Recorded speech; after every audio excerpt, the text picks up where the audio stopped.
আসসালামু আলাইকুম। আমরা এখন দেখব কৃষি মন্ত্রণালয়ের সরেজমিনে তদন্তকারী পদের লিখিত পরীক্ষার গণিত অংশের প্রশ্ন সমাধান। আমাদের চ্যানেলটির সাথেই থাকুন। আমরা প্রতি পরীক্ষার পর চেষ্টা করি সেই পরীক্ষার প্রশ্নের গণিত অংশের সমাধান ভিডিও আকারে আপলোড করার জন্য।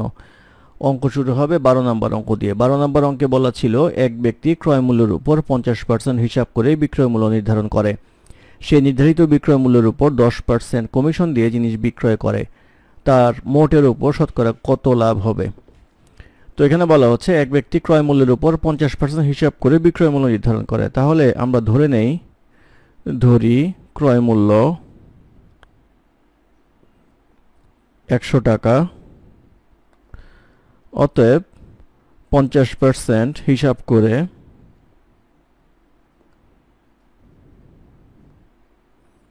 বিক্রয় মূল্য 100 টাকা যোগ 100 এর 50% সমান সমান আসবে হচ্ছে 150 টাকা। এখন সে কমিশনে বিক্রি করে, 10% কমিশনে বিক্রি করে। অতএব 10% কমিশনে বিক্রয় করলে বিক্রয় মূল্য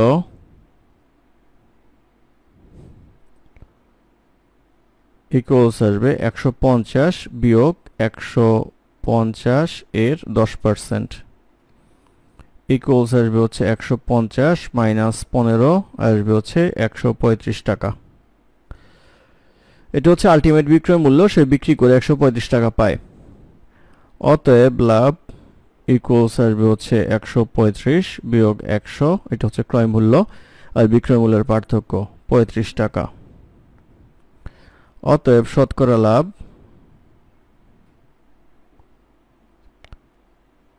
ইকুয়ালস আসবে হচ্ছে 35 টাকা লাভ হয়। 100 টাকা ক্রয় মূল্য হলে 100 টাকার মধ্যে লাভ হবে হচ্ছে 35%। এই 35% হবে হচ্ছে এই প্রশ্নের উত্তর। তারপর প্রশ্ন নাম্বার 13তে বলা আছে যদি একটি আয়তক্ষেত্রের দৈর্ঘ্য 20% বাড়ানো হয় এবং প্রস্থ 20% কমানো হয় তাহলে এর ক্ষেত্রফলের কিরূপ পরিবর্তন ঘটবে? ধরি আয়তক্ষেত্রের দৈর্ঘ্য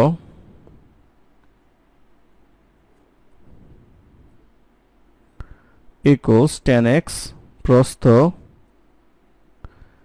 ইকুয়ালস 10y। অতএব ক্ষেত্রফল 100xy, দৈর্ঘ্য গুণ প্রস্থ। দৈর্ঘ্য 20% বাড়ালে দৈর্ঘ্য হবে 10x প্লাস 10x এর 20% ইকুয়ালস আসবে হচ্ছে 12x। আর প্রস্থ 20% কমালে প্রস্থ হবে 10y মাইনাস 10y এর 20% ইকুয়ালস আসবে হচ্ছে 8y। অতএব নতুন ক্ষেত্রফল ইকুয়ালস আসবে হচ্ছে 12x ইন্টু 8y ইকুয়ালস আসবে হচ্ছে 96xy। অতএব ক্ষেত্রফল হ্রাস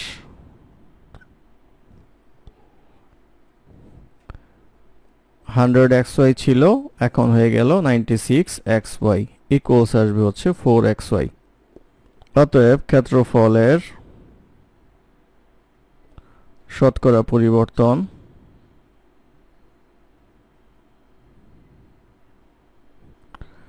ইকুয়ালস আসবে হচ্ছে 4xy by 100xy into 100 equals আসবে হচ্ছে 4%, অর্থাৎ 4% হ্রাস পাবে।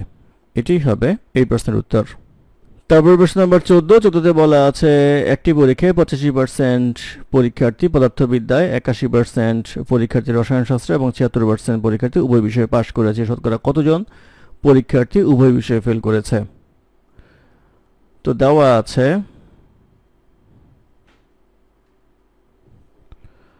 পদার্থবিজ্ঞানের পাশ পরীক্ষার্থীর সংখ্যা, মোট পরীক্ষার্থী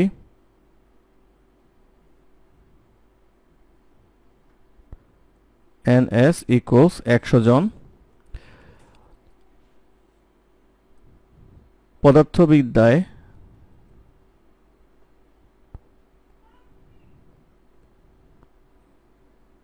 পাস অ্যান্ড ফিজিক্স ইকুয়ালস হচ্ছে 85, রসায়নবিদ্যায়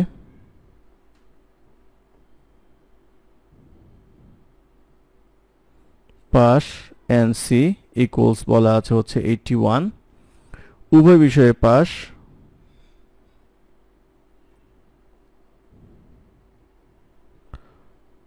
and P intersection C equals বলা আছে হচ্ছে 76।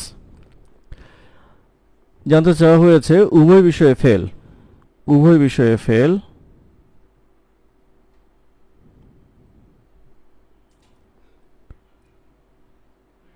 P union C prime equals what, এটা বের করতে হবে।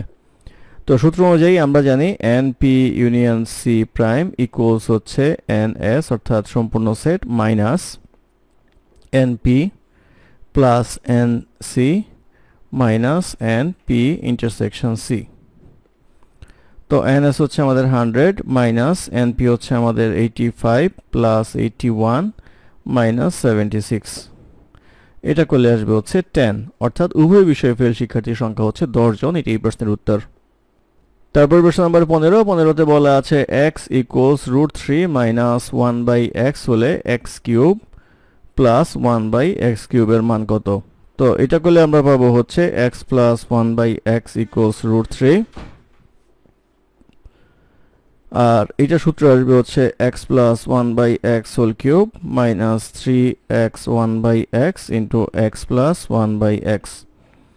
এটা আসবে হচ্ছে মান বসালে √3 হোল কিউব মাইনাস 3√3, এটা কাটা, এটার মান হচ্ছে √3। √3 কিউব করলে আসবে হচ্ছে 3√3 মাইনাস 3√3 ইকুয়ালস আসবে হচ্ছে 0, অর্থাৎ নির্ণয় মান হবে হচ্ছে 0। এটা এই প্রশ্নের উত্তর। ধন্যবাদ আমাদের সাথে থাকার জন্য। আমাদের চ্যানেলটি ভালো লাগলে অবশ্যই সাবস্ক্রাইব করবেন, লাইক কমেন্ট এবং শেয়ার করবেন। অঙ্কে কোনো সমস্যা থাকলে আমাদের কমেন্টে জানাবেন, আমরা চেষ্টা করব কমেন্টের রিপ্লাই দেওয়ার জন্য। ধন্যবাদ।